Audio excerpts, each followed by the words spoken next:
నమస్తే జిల్లా one news కి స్వాగతం. ముందుగా బులెటిన్ లో హెడ్లైన్స్. జిల్లా వైద్య ఆరోగ్య శాఖలో district deputy health education officer గా సేవలు అందిస్తున్న శ్రీమతి పి మెహాని రత్నకుమారి జాతీయ స్థాయి పురస్కారాన్ని అందుకున్నారు.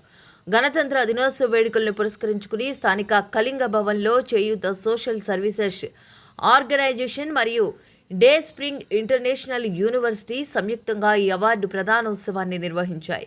గత కొంతకాలంగా జిల్లాలో ఆమె అందిస్తున్న విశిష్ట సేవలను గుర్తించిన సంస్థలు ఆమెకు మదర్ తెరిసా సేవారత్న నేషనల్ అవార్డును అందజేసి ఘనంగా సన్మానించాయి. సేవలకు గుర్తింపు ముఖ్యంగా కోవిడ్ విపత్కర కాలంలో ప్రాణాలకు తెగించి ఆమె చేసిన సేవలు, సామాజిక రంగంలో చూపిస్తున్న చొరవ మరియు స్వచ్ఛంద సేవా కార్యక్రమాల్లో ఆమె క్రియాశీలక పాత్రను ఈ సందర్భంగా నిర్వాహకులు కొనియాడారు. ఈ 3 విభాగాల్లో Covid services, social services, voluntary services చూపిన ప్రతిభకు గాను ఈ ఎక్సలెన్స్ అవార్డు లభించింది. ఈ కార్యక్రమంలో పలువురు ప్రముఖులు, స్వచ్ఛంద సంస్థల ప్రతినిధులు పాల్గొని ఆమెను అభినందించారు.